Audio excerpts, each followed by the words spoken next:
और इधर एक और बड़ी खबर निकलकर सामने आ रही है। चंपाई मंत्रिमंडल का जल्द ही विस्तार होगा और कल्पना सोरेन भी बन सकती है मंत्री, ये कयास लगाए जा रहे हैं। कल्पना सोरेन कल विधानसभा में एमएलए पद की शपथ लेंगी। मंत्रियों के विभाग में फेरबदल होने की प्रबल संभावना भी है। कांग्रेस चाहती है आलमगीर आलम का विभाग उससे ही लिया जाए, क्योंकि बीते दिन की बात कर ले तो सीएम चंपाई सोरेन ने एक्शन लेते हुए आलमगीर आलम का सारा विभाग छीन लिया है।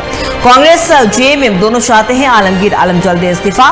इरफान अंसारी मंत्री पद की रेस में सबसे आगे है और अब तक खाली 12वें मंत्री पद को लेकर भी होने लगी है चर्चा।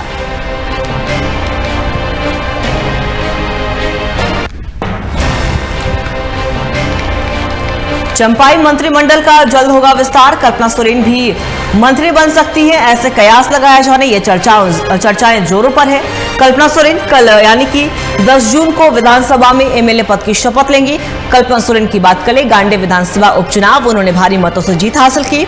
उन्होंने प्रदीप वर्मा को वहां से हराया, बीजेपी की ओर से प्रत्याशी थे और ऐसे में कल्पना सोरेन को लेकर यह प्रबल संभावना जताई जा रही है कि उन्हें मंत्री बनाया जा सकता है। लेकिन अगर मंत्री पद की बात करें तो इरफान अंसारी सबसे ज्यादा मंत्री पद की रेस में आगे चल रहे हैं। काफी दिनों से नाराज भी चल रहे थे क्योंकि उनके पिता को गोड्डा से टिकट नहीं मिला, तो ये भी कहा जा रहा था कि किसी भी अल्पसंख्यक को टिकट नहीं देने पर भी वो नाराज चल रहे हैं। और अब तक खाली 12वें मंत्री पद को लेकर भी चर्चाएं जोरों पर होने लगी है।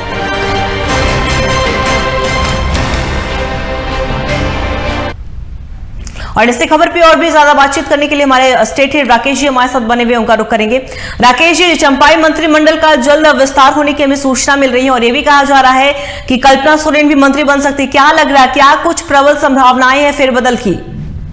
देखिए, जिस तरीके से खास करके कहा जा रहा है कि कल्पना सोरेन ने जैसे ही गांडे विधानसभा जीतने की बात की है, उसके बाद से कई चीजें चल रही है राज्य में और लगातार ये देखा जा रहा है कि उनको कहां पे स्थापित किया जाएगा, किस तरीके से राजनीति में और बेहतर परिस्थिति उनकी बनाई जाएगी। इन सारी चीजों को लेकर चर्चा चल रही है और जिस तरीके से चंपाई सोरेन की हेमंत सोरेन से मुलाकात हुई है और उसके बाद से इस तरह की अटकलें चल रही है कि शायद कल्पना सोरेन को एक जगह दी जाएगी जिसमें हो सकता है कि जो 12वां मंत्री पद है वो अभी खाली पड़ा हुआ है, वहां पे मंत्रिमंडल में शामिल किया जाएगा। तो अभी फिलहाल ये माना जा रहा है कि आने वाले समय में कुछ बदलाव आएंगे और हो सकता है कि कल्पना सोरेन को एक बड़ी जिम्मेदारी भी दी जाएगी। लेकिन अभी की बातचीत की जाए तो निश्चित तौर पे कहा जा सकता है कि इस दिशा में जेएमएम कदम बढ़ा सकता है कि कल्पना सोरेन को 12वें मंत्री के रूप में शपथ दिलाने की कोशिश करेगी।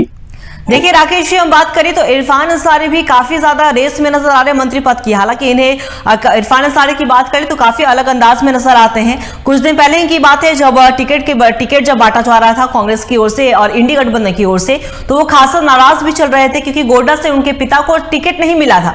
हालांकि इसके बाद सब कुछ ठीक हो गया, उन्होंने सपोर्ट भी किया, लेकिन कहीं ना कहीं इसके बाद भी ये भी कयास लगाए जा रहे थे कि इस बात को लेकर भी वो नाराज है कि इंडी 14 सीटों की टिकट की बात कर ले तो किसी भी अल्पसंख्यक को चेहरा नहीं बनाना, इसे लेकर भी इरफान अंसारी कहीं ना कहीं नाराज चल रहे थे। तो क्या लग रहा है, जो जिस तरीके से इरफान अंसारी की नाराजगी है, तो क्या उन्हें मंत्रिमंडल में जगह मिल सकता है?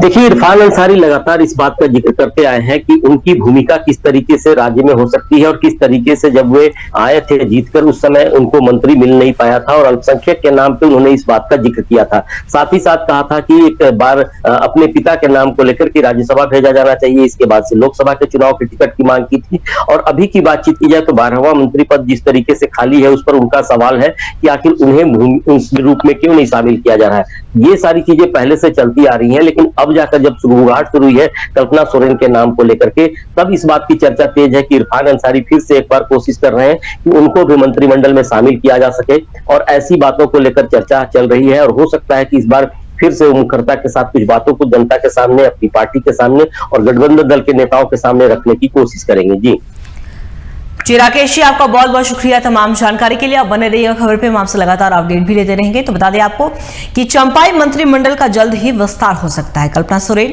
भी मंत्री बनाई जा सकती है। कल्पना सोरेन 10 जून को विधानसभा में एमएलए पद की शपथ लेंगी, लेकिन इसके पहले चर्चाएं जोरों पर हैं कि कल्पना सोरेन को 12वें मंत्री पद को लेकर भी चर्चाएं हैं। तो उन्हें यह कहा जा रहा है कि 12वें मंत्री पद को लेकर कल्पना सोरेन को वहां पर भरा जा सकता है और कल्पना सोरेन मंत्री बन सकती है। लेकिन इरफान अंसारी भी काफी ज्यादा रेस में नजर आ रहे हैं। तो ऐसे में देखने वाली बात होगी कि चंपाई मंत्रिमंडल जो विस्तार होगा उसमें किन किन नए चेहरों को इस बार ऐड किया जाता है।